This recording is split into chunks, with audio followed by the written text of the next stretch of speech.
नमस्कार दोस्तों, आपका स्वागत है। आज हम एक बहुत ही महत्वपूर्ण और अक्सर सामने आने वाली समस्या पर चर्चा करेंगे। गुस्से से भरे लोगों के साथ कैसे निपटा जाए। ये समस्या बहुत सामान्य है क्योंकि हम सभी ने कभी ना कभी ऐसे लोगों का सामना किया है जिनका गुस्सा जल्दी उबाल पर आ जाता है। यह जानना कि ऐसे लोगों के साथ कैसे व्यवहार करना चाहिए हमारे मानसिक शांति के लिए बेहद जरूरी है। गुस्से की भावना सिर्फ एक व्यक्तिगत प्रतिक्रिया नहीं है, बल्कि यह व्यक्ति के आंतरिक तनाव और असंतोष को भी दर्शाती है। जब कोई गुस्से में होता है तो उसके लिए खुद को नियंत्रित करना और अपनी प्रतिक्रिया को समझदारी से चुनना बहुत जरूरी होता है। गुस्से का जवाब गुस्से से देने से स्थिति और बिगड़ सकती है, इसलिए हमें सही तरीके से प्रतिक्रिया देना चाहिए। इस विषय को समझने के लिए हमें यह जानना होगा कि गुस्से वाले व्यक्ति की भावनाओं को समझना और अपनी खुद की भावनाओं को नियंत्रित करना कितना महत्वपूर्ण है।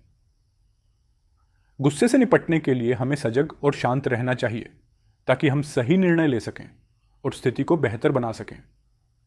अब इस विषय को और गहराई से समझने के लिए आइए एक प्रेरणादायक कहानी पर ध्यान दें जो महात्मा बुद्ध से जुड़ी है। बुद्ध एक बार एक छोटे से गांव में प्रवचन देने के लिए पहुंचे। गांव के लोग उनकी उपस्थिति से खुश थे, लेकिन एक युवक था जो उनके प्रवचन के दौरान गुस्से में था। जब बुद्ध प्रवचन दे रहे थे, युवक ने बार बार चिल्लाना और अपशब्द कहना शुरू कर दिया। बुद्ध ने उसकी ओर ध्यान नहीं दिया और अपनी बात जारी रखी। युवक की भड़क गई और उसने सीधे बुद्ध के सामने जाकर उन्हें गालियां देना शुरू कर दिया।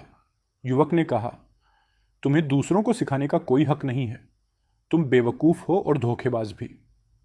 इस पर भीड़ गुस्से में आ गई, लेकिन बुद्ध ने भीड़ को शांत किया और कहा, हर समय आक्रामकता का जवाब आक्रामकता से देना जरूरी नहीं होता। उन्होंने उस युवक से सवाल किया, अगर तुम किसी के लिए उपहार खरीदते हो और वह उसे नहीं लेता तो वह उपहार किसके पास रहेगा? युवक ने जवाब दिया, वह उपहार मेरे पास रहेगा क्योंकि मैंने उसे खरीदा है।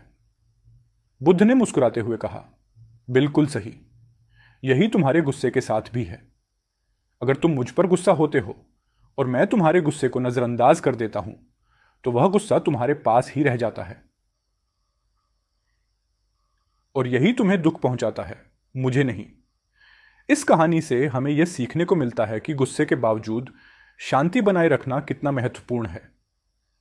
जब हम अपनी भावनाओं को नियंत्रित करते हैं और गुस्से को नजरअंदाज करते हैं तो हम अपनी मानसिक स्थिति को स्थिर और सकारात्मक बनाए रख सकते हैं। हमेशा याद रखें कि गुस्से के सामने अपनी शांति बनाए रखना आपके आत्मिक बल को मजबूत बनाता है और आपके अहंकार को नियंत्रण में रखता है।